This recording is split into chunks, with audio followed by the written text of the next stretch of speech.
அன்புக்குரிய பெரியோர்களே, சகோதரர்களே, அஸ்ஸலாமு அலைக்கும் வரஹ்மத்துல்லாஹி வபரகாத்து. இஸ்லாம் என்பது அறிவை அடிப்படையாக கொண்ட ஒரு மார்க்கம். ஒருவன் முஸ்லிமாக இருக்க வேண்டும் என்று சொன்னால் அவனுக்கு அறிவு தேவை. இஸ்லாம் என்றால் என்ன, ஜாஹிலியத் என்றால் என்ன, ஈமான் என்றால் என்ன, குஃபுர் என்றால் என்ன, தௌஹீத் என்றால் என்ன, ஷிர்க் என்றால் என்ன, இபாதத் என்றால் என்ன, பிதஅத் என்றால் என்ன, ஹலால் என்றால் என்ன, ஹராம் என்றால் என்ன, ஹக் என்றால் என்ன, பாத்தில் என்றால் என்ன, இவையெல்லாம் தெரியாம ஒருத்தர் முஸ்லீமா இருக்க முடியுமா? சொல்லுங்கள். இருக்க முடியாது இல்லையா?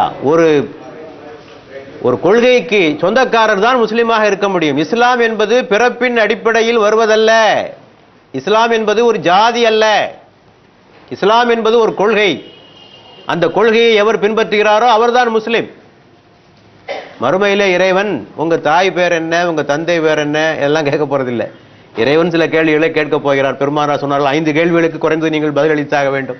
உன் வாழ்நாளை எப்படி கழித்தாய், உன் இளமையை எப்படி கழித்தாய், பொருளை எவ்வாறு ஈட்டினாய், பொருளை எவ்வாறு செலவழித்தாய், இறைவன் உனக்கு தந்த அறிவை நீ எவ்வாறு பயன்படுத்தினாய். குறைந்தது இந்த 5 கேள்விகளுக்கு பதில் சொல்லாமல் இறைவனுடைய சன்னிதானத்தை விட்டு ஓர் அடி கூட எடுத்து வைக்க முடியாது என்று பெருமானார் சொன்னார்கள். இந்த கேள்விகளை எப்போ பதில் சொல்ல முடியும்? எப்போ பதில் சொல்ல முடியும்? வாழ்நாளை எப்படி கழித்தாய், வாழ்நாளை எப்படி கழிக்கணும் தெரிஞ்சாதானே வாழ்நாளை கழிப்பது. தெரியாமல் எப்படி வாழ்நாளை கழிப்பது? ஆகவே ஒருவன் முஸ்லிமாக இருக்க வேண்டும் என்று சொன்னால் அறிவு தேவை. ஆகவேதான் முதல் மனிதன் ஆதமே அறிவில் தான் கண் விழிக்கிறான்.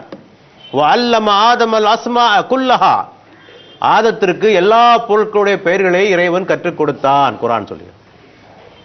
ஆக பெரும் பேரையா கற்றுக் கொடுத்திருப்பான் இறைவன் இல்லையா? ஆக எல்லா விஷயங்களையும் அவர் கற்றுக் கொடுத்தான். ஆதமையும் ஹவ்வாவையும் அந்த வானத்திலிருந்து பூமிக்கு இறக்குகிற போது இறைவன் சொல்லி அனுப்பிய வாசகங்கள் என்ன? திருமறையில் இருக்கிறது. நீங்கள் இருவரும் இந்த பூமிக்கு நீங்கள் இறங்கி விடுங்கள், என்னிடமிருந்து உங்களுக்கு வழிகாட்டுதல் வரும், ஒரு நேர்வழி வரும்.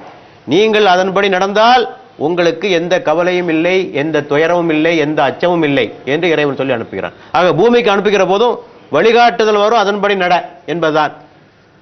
ஆகவே இஸ்லாத்திலே முதலாவதாக நம்பிக்கை, விசுவாசத்திற்கு முன்னால் வருவது அறிவு. இஸ்லாம் என்பது ஒரு நாலேஜ் பேஸ்ட் ஃபெய்த், ஒரு அறிவு சார்ந்த ஒரு கொள்கை. விசுவாசம் முதலாவதாக அறிந்து கொள், பின்னர் விசுவாசம் கொள்.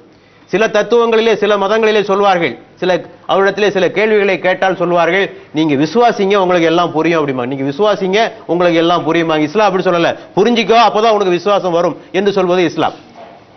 ஆகவேதான் திருமறையினுடைய முதல் வசனம் யாக இருப்பது ஓதுவீராக இல்லையா? திருமறை இறங்கின பெருமானாருக்கு இறங்கிய முதல் வசனம் இந்த ரமதான் மாதத்தில் லைலத்துல் கத்ர் இரவிலே இறங்கிய முதல் வசனம் என்ன?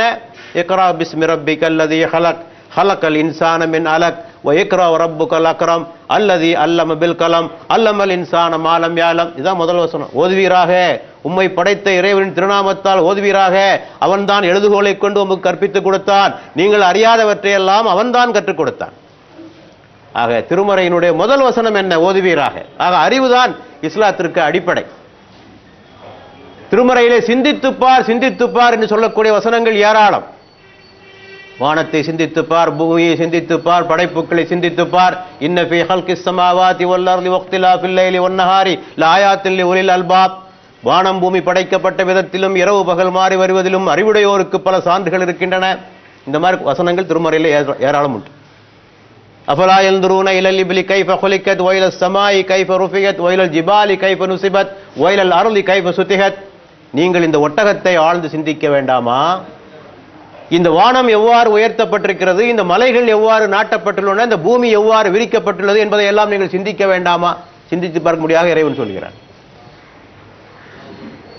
இந்த குர்ஆனை சிந்தித்துப்பார், இந்த குர்ஆனை சிந்தித்துப்பார். அஃபலா யததப்பருனல் குர்ஆன் அம்மலா குலூபின் அக்ஃபாலுஹா. இந்த குர்ஆனை நீங்கள் சிந்தித்து பார்க்க வேண்டாமா? உங்கள் இதயங்கள் தாளிடப்பட்டு விட்டதா என்று இறைவன் கேட்கிறான். குர்ஆனை செவிடர்களைப் போலவும் குருடர்களைப் போலவும் படிக்காதீர்கள் குர்ஆன் சொல்கிறது. வல்லதீன இதா துக்கிரு பிஆயாத்தி ரப்பிஹிம் லம் யஹிரு அலைஹா சும்மன் உம்யானா. இந்த இறைவசனங்களை கொண்டு அவர்களுக்கு நினைவூட்டப்பட்டால் அவர்கள் செவிடர்களைப் போலவும் குருடர்களைப் போலவும் அடித்துக் கொண்டு விட மாட்டார்கள். ஆக சிந்தித்துப்பார் ஒவ்வொரு கட்டத்திலும். சிந்திக்காதவர்கள் யார்? சிந்திக்காதவர்கள் கால்நடைகள், விலங்குகள். குர்ஆன் சொல்கிறது. அவர்களுக்கு இதயங்கள் உண்டு ஆனால் சிந்திக்க மாட்டார்கள்.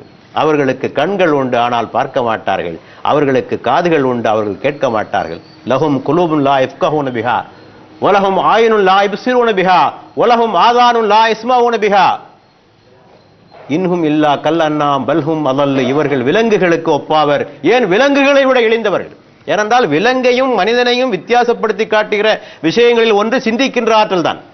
ஆக மனிதன் சிந்திக்கவில்லை என்றால் அவன் விலங்கு, அவன் விலங்குக்கு ஒப்பாவான் என்று திருமறை சொல்லுகிறது நமக்கு. ஆகவே சிந்திக்க வேண்டும். கற்றவர்களும் கல்லாதவர்களும் சமமாவார்களா? குல்ஹல் யஸ்தவில் லதீன யாலமூன வல்லதீன லா யாலமூன். கற்றவர்களும் கல்லாதவர்களும் சமமாவார்களா? கல்வியை அளிக்கும்படியாக இறைவனிடத்திலே துஆவை இறைவனே கற்றுத் தருகிறான். ரப்பி ஸித்னி இல்மா, இறைவா எனக்கு அறிவை பெருகச் செய்திருவாயாக. ரப்பி ஹப்லி ஹுக்மா, எனக்கு ஹிக்மத்தை தருவாயாக. ஒருவேளை உனக்கு தெரியலன்னா யாருக்கு ஞானம் இருக்கிறதோ அவரிடத்திலே போய் கேட்டுக்கொள், இறைவன் சொல்கிறான். வஸ்ஸலு அஹ்ல ஸிக்ரி இன் குந்தும் லா தஅலமூன். உனக்கு தெரியவில்லை என்றால் யார் அறிந்திருக்கிறார்களோ அவரிடத்திலே நீ போய் கேட்டுக்கொள்ளுங்கள் என்று இறைவன் சொல்கிறான். ஆக இப்படி பல வகைகளிலே இந்த திருமறை அறிவை பெறும்படியாக நமக்கு கட்டளையிட்டுக் கொண்டே இருக்கிறது. ஒரு அறிஞருடைய கணக்குப்படி சிந்தித்து பார்க்கும்படியாக வசனங்கள் குர்ஆனிலே 750 வசனங்கள் இருக்கின்றன. சிந்தித்து பார், அறிவு தொடர்பான விஷயங்கள்.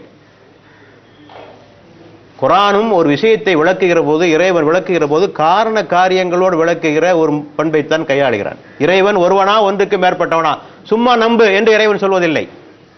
இறைவன் அதற்கு ஒரு காரணத்தை சொல்கிறான். ஒன்றுக்கு மேற்பட்ட கடவுள்கள் இருந்திருந்தால், குர்ஆன் சொல்கிறது, ஒரு கடவுள் இன்னொரு கடவுளை மேலோங்குவதற்கு முயற்சிப்பார். இந்த பிரபஞ்சத்தினுடைய ஒழுங்கமைப்பு சீர்குலைந்து போய்விடும். பல கடவுள் இருந்தால் என்ன ஆகும்?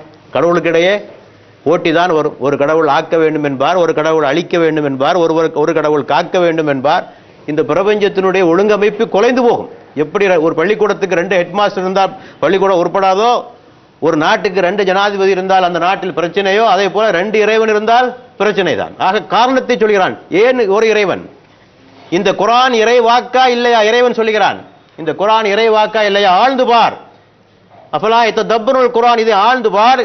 இது இறைவன் அல்லாத வேறு எவரிடம் இருந்து வந்திருந்தால் இந்த குர்ஆனில் ஏராளமான முரண்பாடுகள் இருந்திருக்கும்.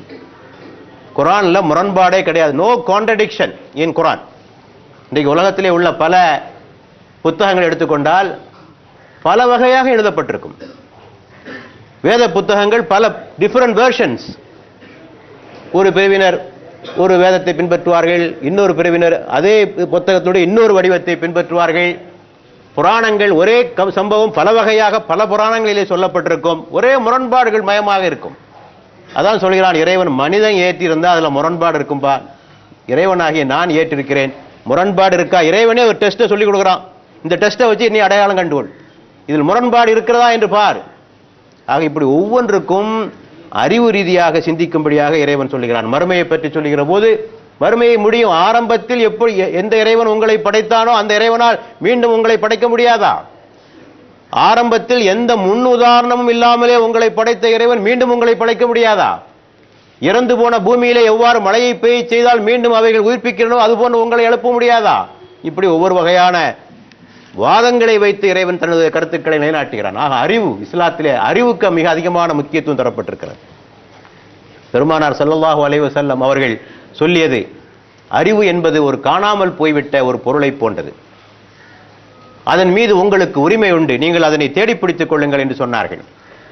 கற்பவரும் கற்பிப்பவரும் நேர்வழியில் இருக்கிறார்கள். 2 பேர் தான் நேர்வழியில் இருக்கிறார். ஒன்று கற்பவராக இருக்க வேண்டும், இல்லாவிட்டால் கற்பிப்பவராக இருக்க வேண்டும். இந்த 2ம் இல்லாதவர்கள் எந்த நேர்வழியிலும் இல்லை. ஒரு மனுஷன் 2ல ஒரு ஆளாக தான் இருக்கணும். ஒன்று படிச்சுக்கிட்டு இருக்கணும், இல்லாட்டா படிச்சு கொடுத்துக்கிட்டு இருக்கணும். ஒன்றுமே இல்லை என்றால் உன்னிடத்தில் எந்த சிறப்பும் இல்லை என்று பெருமானார் ஸல்லல்லாஹு அலைஹி வஸல்லம் சொல்கிறார்கள். ஹைருக்கும் மன் தஅல்லமல் குர்ஆன வ அல்லமஹு, யார் குர்ஆனை கற்று யார் கற்றுக் கொடுக்கிறாரோ அவர்தான் உங்களிலே சிறந்தவர்கள் என்று பெருமானார் ஸல்லல்லாஹு அலைஹி வஸல்லம் சொல்கிறார்கள். அறிவை தேடுவதிலே உங்களுக்கு திருப்தியே இருக்கக்கூடாது பெருமானார் சொன்னார்கள். அறிவை தேடும் முயற்சியில் ஒரு முஸ்லிம் ஒருபோதும் திருப்தி அடைவதில்லை. அது அவனை சொர்க்கத்தில் கொண்டு சேர்க்கிறவரை, சொர்க்கத்துக்கு போற வரைக்கும் அறிவை தேடுறதில்ல, திருப்தியே இருக்கக்கூடாது. நான் படிச்சுட்டேன், முடிச்சுட்டேன், புத்தகத்தை மூடிவை, இந்த பேச்சே கிடையாது. காலமெல்லாம் கற்றுக்கொண்டே இருக்க வேண்டும். அல் பிரூனி என்ற ஒரு பெரிய அறிஞர், இஸ்லாமிய வரலாற்றில் நீங்கள் தெரிந்திருப்பீர்கள். அவர் மரண தருவாயிலே சக்கராத் ஹாலில் இருக்கார். ஒரு ஆள் வந்து வந்தார் அவரிடத்தில். அவர் பெரிய அறிஞர், இந்த குர்ஆனில் இந்த பாகப்பிரிவினை சம்பந்தமாக எனக்கு சில சந்தேகங்கள் இருக்கு, கொஞ்சம் விளக்கி வைங்களேன் அப்படின்றார். அவர் கேட்டார், என்ன இந்த தருணத்தில் போய் கேள்வி கேட்கிறீர்கள் என்று. அறியாமல் சாவதை விட அறிந்தே நான் செத்து விட்டு போகிறேன், அறிந்தவனாக நான் இந்த உலகத்தை விட்டு போகிறேன். ஆக அந்த அறிவு தாகம் இருக்க வேண்டும்.